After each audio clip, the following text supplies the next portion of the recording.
Hello again, Gills fans. Welcome back to the latest episode of Gills in the Blood TV. It is match preview showtime as we approach the weekend. And it's a big one again for Neil Harris's men this weekend as we come up against managerless Swindon Town. But a Swindon Town side that do sit in the playoffs in Sky Bet League 2 at the moment. So it's going to be a proper test. We come off the back of two 2-0 wins, but obviously the level of opposition will go up again. Pleased to say, in a channel first this evening, I'm joined by not one, but two Swindon fans. I'm joined by Nick, and Stephen is making his second appearance on the channel after doing one in his car for the reverse fixture. That game of Haji Minoga, the worst debut in the history of Gillingham Football Club. Gents, appreciate you both joining me. Thank you. I think Nick's frozen. Nick? We shall crack on regardless. If Nick can hear us. Nick, if you can hear us, your audio seems to have gone and your visuals at the moment. But we'll have a look, Stephen, at the recent form. So we'll look at the last six to start with. Fairly decent for the Robins. It's 3 wins, a draw, and a pair of defeats in the last half a dozen. So that's 10 points from 18 available. Yep. Gills was 4 defeats, but obviously we've then seen back-to-back wins after this takeover and some new arrivals. So 6 points from the same period of time. Looking at it a little bit deeper in terms of home and away. Swindon a little bit inconsistent. So there's a pair of wins, a pair of draws, and a pair of defeats. So a bit of symmetry there. So 8 points from 18 available. Gills, first away win of the season came last Saturday at Colchester United. Before then, it was 4 defeats and a single draw. So it's 4 points in the last 18, but obviously signs of positivity around the football club at the moment, which is a little bit odd considering we are still in the relegation zone. Just looking at your form, Stephen, because I think, Nick is back. Nick, are you back with us? I think so. I can see us all on the screen, so hopefully you can hear me. I can hear you. Absolutely brilliant. Good stuff. Hopefully Brilliant. it'll stay that way.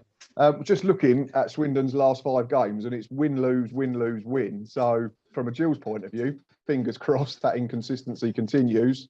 But you are coming off the back of a very impressive 5-0 win in your last game at home to Grimsby Town. Nick, what did you make of the performance against the Mariners last weekend? I know they had a man sent off.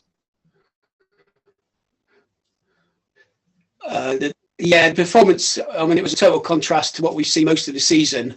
Obviously, Scott Lindsay left us, and we've got a caretaker manager in Gavin. He sort of changed the emphasis on what we were doing. We actually played the fast attacking flowing football we were promised at the start of the season. Funny enough, yesterday we did have a player sent off. We were 1-0 up by then. Nick, your audio's gone again, I'm afraid, mate. Your audio's gone. He then slowed down, didn't really know what to do against a 10 man. He changed it. Oh, dear. Okay, go to 5 feet. We'll try and sort it.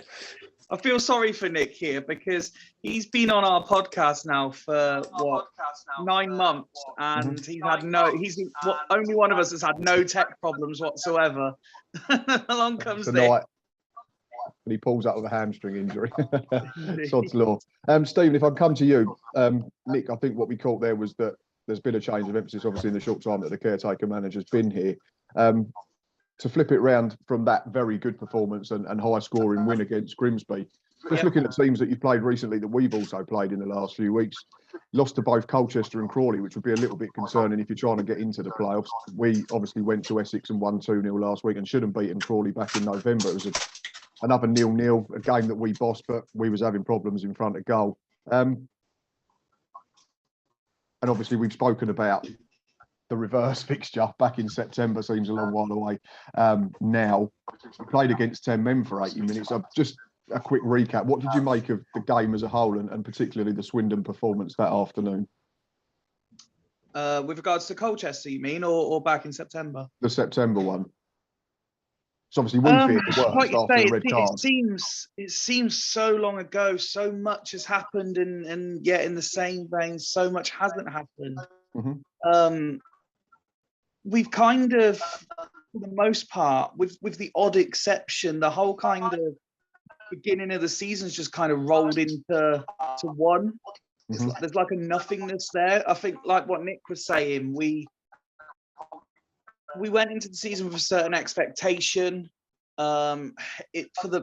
In it largely wasn't met, and we're just kind of hoping that it's one of those things where we haven't been at our best, and we're still in amongst the playoff positions. Yep. So the fact that we're hopefully ready to turn a corner, and we're in amongst it. It's one of those things where you're getting results but not playing well, which I know doesn't directly answer your question, but it kind of shows where we as a club are. But yeah, even just this spell of you mentioned Colchester and then Grimsby, but we've had the 2 games since Grimsby postponed. So, I mean, never mind remembering September's game. It feels like a month since we last played. We're waiting for managers, we're waiting for head coach announcements, we're waiting for fixtures. We seem to be waiting for absolutely everything. It's very boring being a Town fan right now, because there's so much that should be happening and so little actually happening. Right, Nick, I'm going to come to you again and hope that this is working. Stephen's obviously touched on the fact that the managerial announcement seems to be taking longer than anticipated and I'd imagine hoped for amongst the Swindon fan base as well. David Artell was a name that was being bandied about. It seems to be Jody Morris is the latest one now.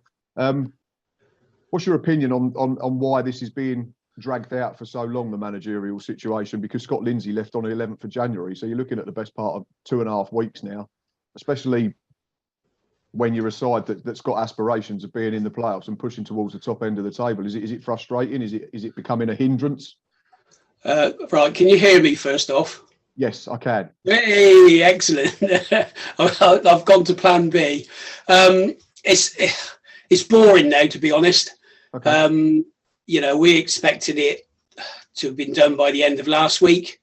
And there were so many names being bandied around. Yep. Although now Jody Morris sort of is come across sort of a bit left field, I'm quite excited about that with what he's done with youth players. That would be a more longer term view of what we could get. It seems from what you read that he wants a number 2 who's already employed by a current Premiership club, and then negotiating his release. That seems to be the hold up now. Right, okay. So really, I think as Fifey said, we haven't played for it. We've missed a couple of games, so that's probably done us good. As we're give time to get it all sort of settled. And really, I'd rather they do take their time and get it right. And then if it is going to be somebody like Jody Morris and he gets a 2.5-year contract, in that, that would say, yes, this is what we're going to do. We're going to carry on with the plan. We're going to bring youngsters in. We're going to develop them. We're going to go for promotion, because that was a big issue that was talked about recently with Swindon, saying, oh, the priority is, bring them in, develop and sell. And there was a bit of a reaction from the fan base that forget all about that. We want promotion. This is what our key is. So long term, I think Jody Morris for me would be exciting. And it's the opposite to that is Artell would probably be a safer bet. I just want somebody in. Simple as that. We just need to get it sorted and we can move forward. Stephen, you're sitting there nodding quite enthusiastically, so I can tell that Jody Morris seems to be something that appeals especially to you. So obviously we were looking for a head coach, and I'm going to stick with head coach because we don't look for manager. It's not in our model. We were looking for a head coach in the summer, and there were certain names, and I am a bit of a football romanticist, and if I see a name that really does catch my attention, then I'm all in on it. So if I think back to the summer, and I was really, really excited the minute I saw Michael Carrick's name being mentioned. I was like, surely there's no way, but I would absolutely love it if it happened. And there's been so many names linked since Lindsay left. And even before Lindsay left, really, when for the weeks leading up to it, there were rumours of X, Y, and Z. And there's been a couple that have excited me. We've spoken a lot on our podcast, and Chris Houghton was the one that really excited me. Artell, I'm happy enough, but it's kind of like, yeah, okay. But when Jody Morris's name came up the other day, we were actually doing an episode, and we got a message come up on our live chat saying Jody Morris's odds have suddenly slashed down to like 4-1 or whatever it was. And I was like, do you know what? If we got Jody Morris, I would be buzzing. because like I think Nick was kind of suggesting it, is his reputation in what he's done leading up to now. He's got a very good coaching reputation and credentials. So yeah, that appointment would excite me. The one leading up to this is to say Chris Hughton was the one that I really wanted if we were to have any of the names linked, and it seemed to be there for a few days and then it's just kind of disappeared. So yeah, Jody Morris of all the names mentioned would be the one that would excite me. Yeah, it's certainly something that gives a longer term feel, doesn't it, rather than someone just to come in for the next sort of 6-18 months and try and get promoted, and then if it don't work, start again and go back to the drawing board. And he certainly had a good grounding in terms of, he's been a number 2, I think, predominantly to Frank Lampard, hasn't he, at Derby and Chelsea for a period. So obviously the only risk, I suppose, is good number 2s don't always make good number 1s, but sometimes you just have to take the chance and bite the bullet and give it a go, because you don't know, do you? Frank's just been sacked. Maybe he's coming in as number 2. They're swapping it round this time. Maybe, you never know. Could be an exclusive there, Gills and Swindon fans. I'm not going to put money on it. No. One person that is back, and I'm sure you know who I'm talking about, is Charlie Austin, who returns after pretty much just over a decade away. Had his contract torn up in Australia to return back to his spiritual home, I think after leaving in 2010 originally. Has had a very good career at the higher end of English football since then. Nick, how's the fan base and you particularly taken the return of Mr. Austin to the county ground? We definitely needed that big boost because it would, I say, the football would have been so boring. And I've just looked at past results. In 16th of January 2010, Charlie Austin scored against you. So there's one to repeat, which would be really nice. But yeah, I mean, I specifically watched him throughout the game, and wasn't just his goal. Obviously, I think that was a bonus for me. But it was the way he was talking. He was telling players where to go. He was pushing the youngsters. He was giving them a bollocking if they weren't doing what he wanted them to do. And he will give that presence on the pitch, which is going to be massive for us. This is where our problem's been. Defensively, we're not bad. I think we've got a really good midfield once they click. But up front, that's where our problem's been. And he just gives us that little bit extra. And the goal he scored, there was sort of criticism from on their centre half saying he lost Charlie Austin. He didn't lose him. Austin made the space. He got in that space. And as soon as the cross was hit, I said to my lad who was with me, that's gold all over it. And from then on, it was.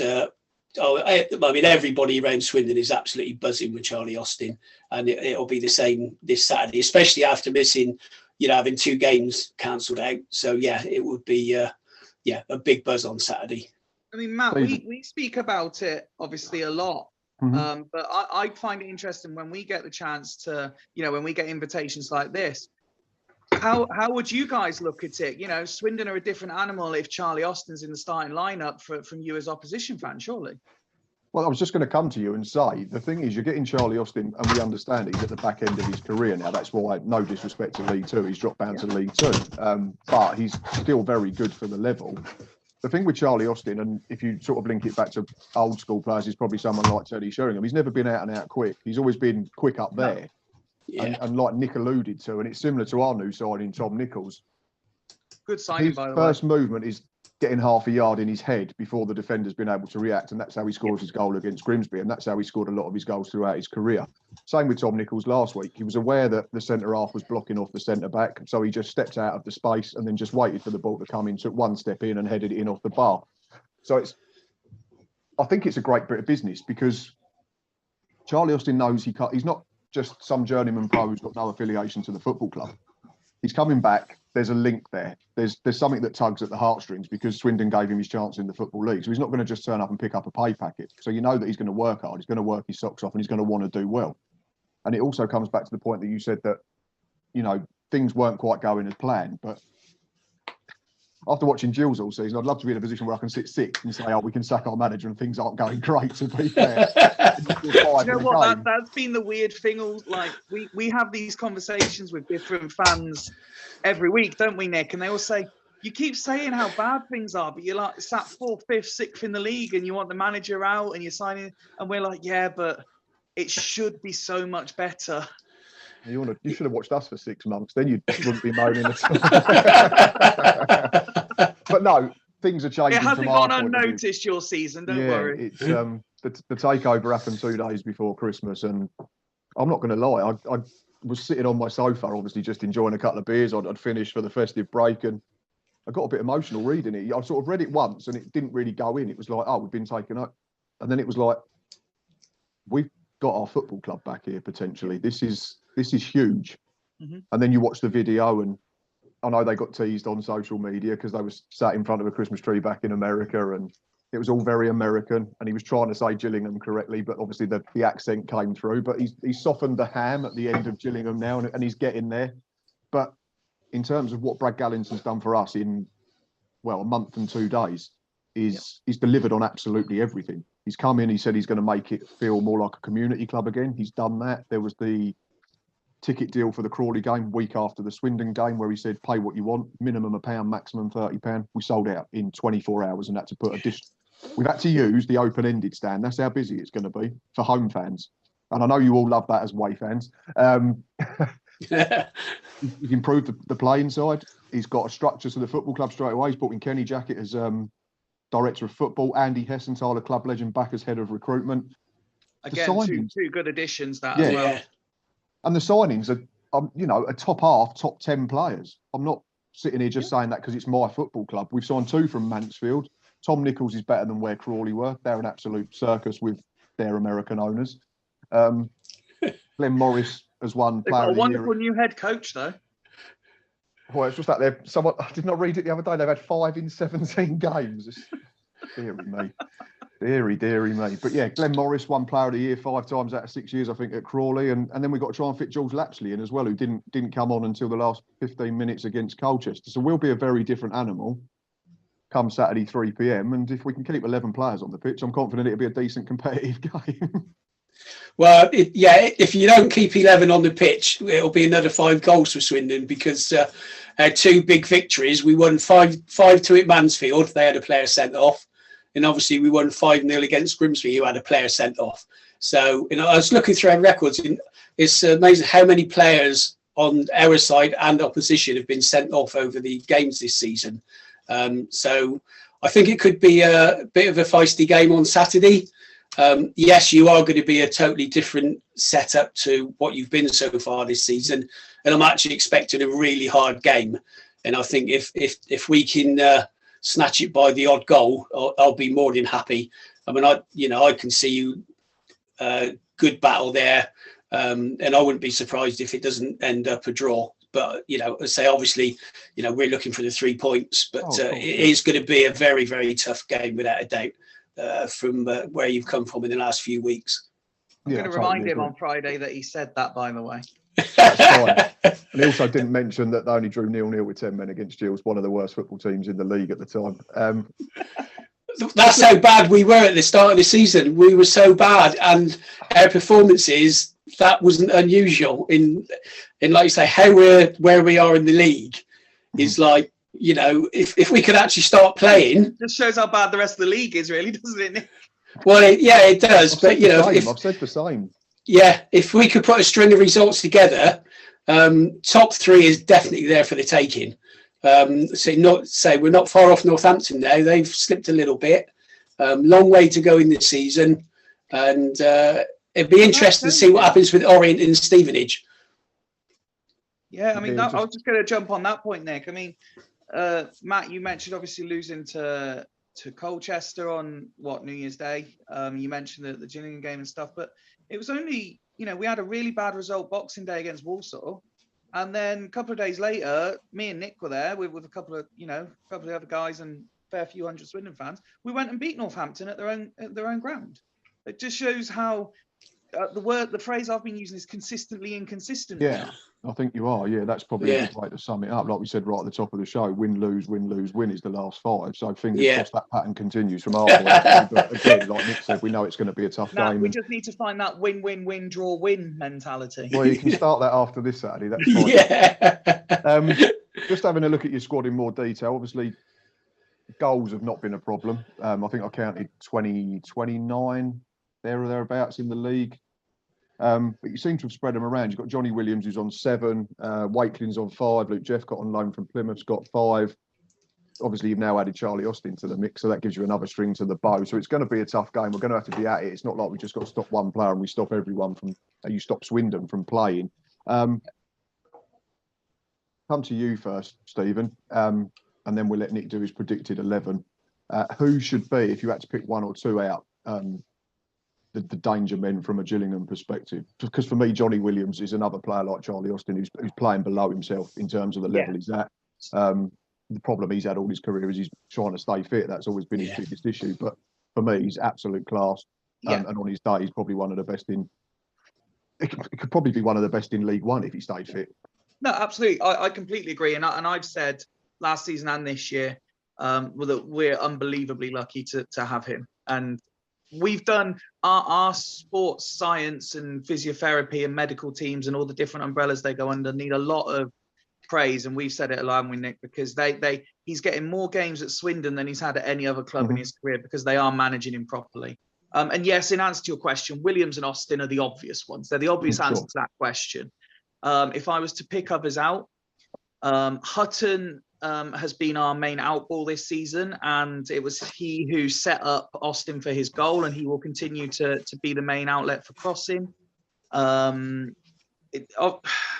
If we keep the same sort of team that we had against Grimsby, and I haven't seen anything to do with the loan recalls or anything, so hopefully Nick will back me up here, then that should mean that Blake Tracy's playing left back again, who we've got on loan, and he's been probably our player of the season.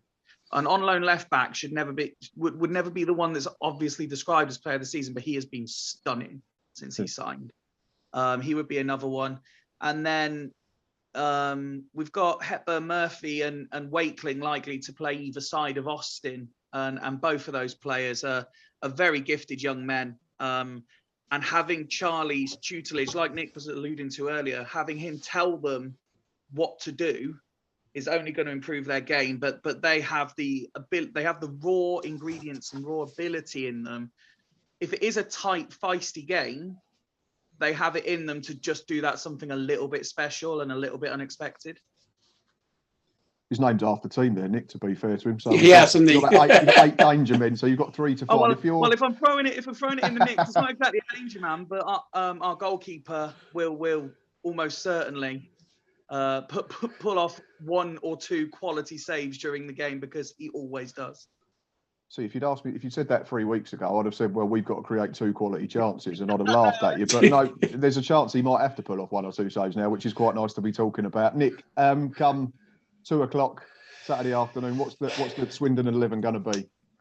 I don't think it'll be too much different to the last game. And we talked about it after the Grimsby game. And to me, one of the main differences was that we got Brennan back as centre half after injury, which put Blake Tracy as left back, whereas he'd been playing in the centre, covering because of the number of centre halves we've had injured. And that gave our back four a much, much more solid look. So we keep the same back four. Also, Tom Clayton is back after injury, but I don't think he will start the game. And we got him from Liverpool, and he's absolute class. And that's a permanent signing as well. And he's an absolute class player. But I said, I don't think the back four will change. I think Williams and Khan will be in midfield. And I think he may put Lavigne in place of Iandolo. Lavigne come on and scored with virtually his first touch of the ball against Grimsby. And again, he looks decent. He is a decent player. And probably stick with the top three. I mean, against Grimsby, second half, we went 3 at the back because they were down to 10 men. Mm-hmm. We basically had 4/5 forwards marauding up the pitch, which for us was like, what the hell's going on? This is not Swindon of this season. It was like, just something that we've been crying out for all season. So I think he'll start with Wakeling, Austin and Hepburn Murphy. Hepburn Murphy, I think that was his first full game, and he is a decent player, because up to then he'd been, on for 10, 15 minutes, didn't really get into games, and he needs games to, to show what he can actually do. So, yeah, I think it'd be basically the same team. And for me, the change would be to take Angelo out, because he's been a bit, well, like Swindon, he's been inconsistent, and that's how I see it going. So probably just the one change. I was going to say, so it's just a solitary change, and I've just got your lineup up from the Grimsby game. So you think there'd just be one change? Yeah, I think obviously so. We're recording this on a Wednesday. I say this every week on this show. So obviously there's not been a press conference from either side that I've seen. So we don't know in terms of anyone who's picked up knocks in training or that's right. Fit. By the time this goes out, we might have a new head coach. You might do, and we might have signed another 5 players from playoff growth in Mansfield. Who knows? In terms of the Gills, no Ben Reeves, unfortunately, ruptured an ACL at home to Colchester, I think it was, on Boxing Day. Ollie Lee, we've not seen a lot of tendonitis, has been an issue, so I doubt he'll be available. Callum Harriott was just getting up to speed. He's tweaked a hamstring, so he'll be out. Jordan Green, we think's fallen out with the manager or the assistant manager, so he was in Paris while we were beating Colchester on Saturday. I'm assuming he's not signing for PSG. Scott Kashkett was left out last weekend and replaced by Lewis Walker on the bench, who came back from injury. But for me, similar along the lines of your side, is the old adage: if it's not broken, why try and fix it? And we've won back-to-back games for the first time in, I don't know, about 750,000 years. We've kept 2 clean sheets. We're scoring goals. So for me, I wouldn't change it at all. So for my team would be Glenn Morris in goal, a back 4 of Robbie McKenzie, Max Ema, Will Wright and David Tatonda. The middle bank of 4 would be Timmy Dieng, Sean Williams, Alex McDonald and Dom Jeffries. And what Neil Harris has done is he's been quite clever with the last 2 games, where if we're out of possession, they drop in and make a diamond or a 4-3-1-2 to make us compact. But soon as we get the ball, McDonald and Jeffries spring wide to try and create space. And then it'll be Tom Nichols and Ollie Hawkins up front. They've been superb, the pair of them, since coming in. And I know it's only 2 games in, and we're trying not to get ahead of ourselves because we are still in the relegation zone. But it's just such an odd feeling from our fans' perspective at the moment to be so excited about the future when we're still in the relegation zone. Stephen, I'm going to come to you before we start finishing up, and then I'll go to Nick, and I've written mine down. Score prediction for Saturday afternoon. I think this is classic, both teams to score. But my only thing that's holding me back from going big is the fact that we've had 2 games postponed, and I kind of really wanted those games so we could try and build something that resembled momentum and form and consistency. Yeah, I should have asked earlier on. I was just going to say, do you think that's going to be a help or a hindrance? Obviously, you get people refreshed and fit, but at the same time, you probably lost a little bit of momentum and gained sharpness. But I'm going to say 3-1 Swindon. Interesting. I've got no objection with you backing your side to win your 6th and we're 23rd. But the only thing I would say, look a bit odd if we came on to talk about Swindon and say, yeah, I think you're going to turn us over 4-0. Well, to be fair, I've backed a lot of teams to turn us over this season. But no, I'll go 3-1 Swindon. Nick, what are you thinking? Similar lines or? Yeah, similar. Well, as I said earlier, I think it's going to be a really tough game, and I think we're going to have to be patient. Obviously, you've got a bit of momentum, and as Fifey said, missing those 2 games, we've got players that need match fitness. Lavinia hasn't played a lot. Hepburn Murphy hasn't played a lot. Charlie Austin hasn't played a lot. So, the only way you get match fitness is by playing games. Sure. So, obviously, if we'd have played those 2 games, then I'd have been more confident than I am for this Saturday. Unless we'd lost them, of course. Sorry? Unless we'd lost them, of course. Well, true, yeah. But no, we would have beat Stevenage. That wasn't a problem. We'd have beat the fat man. So I will go 2-1, but I'll be sweating if we're sitting at 1 each, if we're going to actually get that second goal. So it is going to be really, really tight, especially like you say, where you are in the league. I mean, I just brought it up. I'd say you're 2 points behind Hartlepool in Crawley. And so, at least you've got something to aim for now and push up that league. So I can see you getting out of trouble with what's happened. Mm-hmm. There are far more teams around, probably most of them in League One at the moment, that I'd like to see fall out of the league. Like your Bristol Rovers, your Forest Greens, your Oxfords and the like. So, I think... Well, the way you're going, I think you should be okay, but not this Saturday, please. Understood. No, for what it's worth, the bigger picture, I think, will be absolutely fine. I've seen enough in the 2 games. It's weird how because I said we beat Hartlepool. We was at home. We was on the front foot. We played some good stuff. They were one of the worst teams I've seen this season, and that's no disrespect to anyone who's a Hartlepool fan. Yeah. Then we had to step up and go to a side that was playing relatively well, had 1-3 on the bounce, and we rode our luck. Don't get me wrong, they had plenty of ball first half, and the ball did look out for the opener, but we've had no luck all season, so I'm not going to moan. And this is a big step up now. We're going to a team that's right at the top end of the table. I'm going to be positive. You're saying about how it's changed after 2 games, and you've seen enough in 2 games. I mean, what it was a very low bar, Stephen, to be fair. It was a very low bar to start. Well, no, but where I was going was what we keep trying to manage expectation with when we're talking Swindon is we've had one really good game, and everyone's getting really excited because, you know, we won 5-0. Charlie Austin's back. Lindsay's gone, if you want to throw that in the mix. But it's literally one game, and that's what we just have to keep trying to remind ourselves. You know, let's not get carried away till we're doing that consistently. Oh, of course, and the same with us, as we know, we're still in the relegation zone, and a successful season from where we've been would be to be in the Football League come next August. We understand that, but I think there's a little bit more belief in the group now, and certainly the management and everything else that surrounds it. So I'm going to be positive like you two. Again, I've backed both teams to score. I'm going to say 1-1. I think it's not a disaster of a result for either side. We'd be happy, and certainly because we're away from home and the relative league positions. But yeah, you follow the STFC hashtag if it finishes 1-1 and watch the Swindon fans meltdown and tell me it's not a bad result. Oh, I love doing that. Yeah, love you getting into the opposition team once there's a result that's gone. I see it all last week. We had people taking photos and I follow highlights, and referee was this, and they should have had 606 penalties, and the ball was 18 foot out of play. Couldn't care less. After you've watched our team for 6 months, all the luck in the world I'm going to take. So, gents, it's been a real pleasure. Nick, thank you. Sorry about the technical issues, everyone. Yeah, I don't know what was going on there. I went to my old school stuff, so it seemed to work better. Nick got his headphones sorted and we had a good chat. So it was nice to meet you, mate. Stephen, and yourself. Coming on again for the 2nd time this season.